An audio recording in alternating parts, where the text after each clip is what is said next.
Did sanctions really hurt the Russian economy? How sanctions have been used against Russia. Since 2014, Western sanctions have been imposed on Russia for its annexation of Crimea and its role in the war in eastern Ukraine. These sanctions have been in the form of asset freezes, travel bans, and economic restrictions. The goal of the sanctions has been to pressure Russia into changing its behavior. While it is difficult to assess the exact impact of sanctions on the Russian economy, there is evidence that they have caused some economic pain. For instance, they have made it harder for Russian firms to access international capital markets, and they have limited Russia's ability to import certain goods. Additionally, the fall in oil prices has hit Russia's economy hard since it is a major oil producer. Overall, it is difficult to say definitively whether or not sanctions have been successful in achieving their goals. However, they have certainly contributed to Russia's economic problems and have strained the relationship between Russia and the West. In response to the sanctions, the Russian government has also taken steps to reduce its dependence on foreign goods. For example, Russia's agricultural sector has been bolstered by a boost in domestic production and increased trade with other countries. The sanctions also have important implications for the European Union and NATO, especially in light of recent Russian actions in Ukraine. The effect of sanctions on the Russian economy.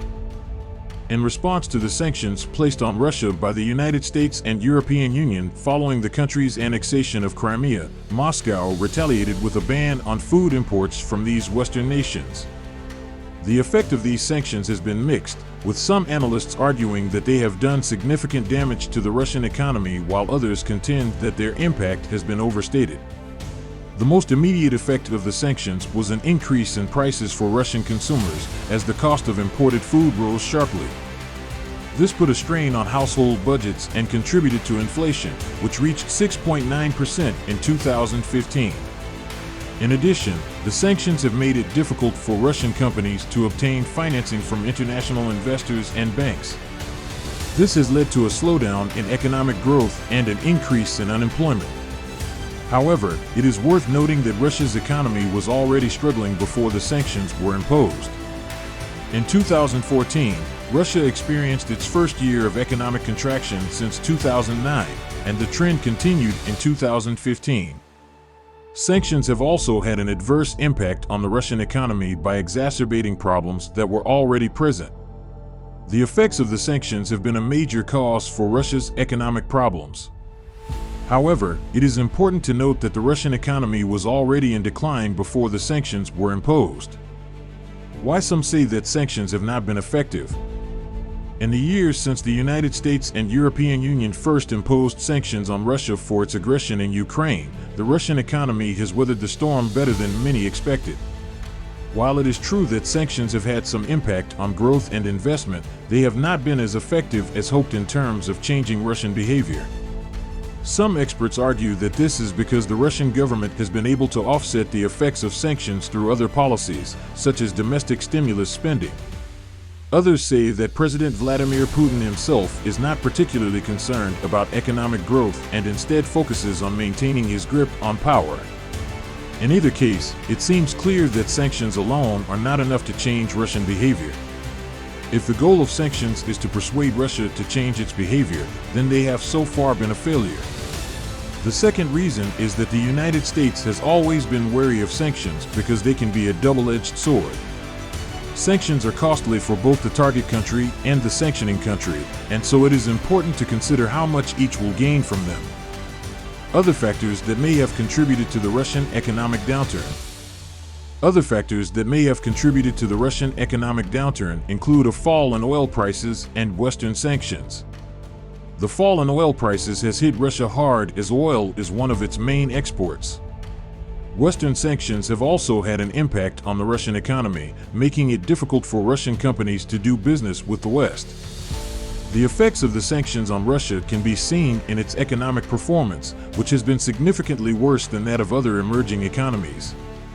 From 2014 to 2015, Russian GDP decreased by 3.7%, while Chinese GDP increased by 6.9%. The 2014-15 Russian financial crisis has resulted in a number of protests, the most prominent of which was the Euromaidan in Kiev, Ukraine. Large protests also occurred in Moscow, where a number of protesters were arrested by the police. There have been claims that the Russian government is using its energy wealth to influence foreign governments and interfere in foreign affairs. The Russian Federation is a semi-presidential republic, whereby the president is head of state elected by popular vote for a term of 6 years and appoints the prime minister, who is head of government, as well as other cabinet ministers.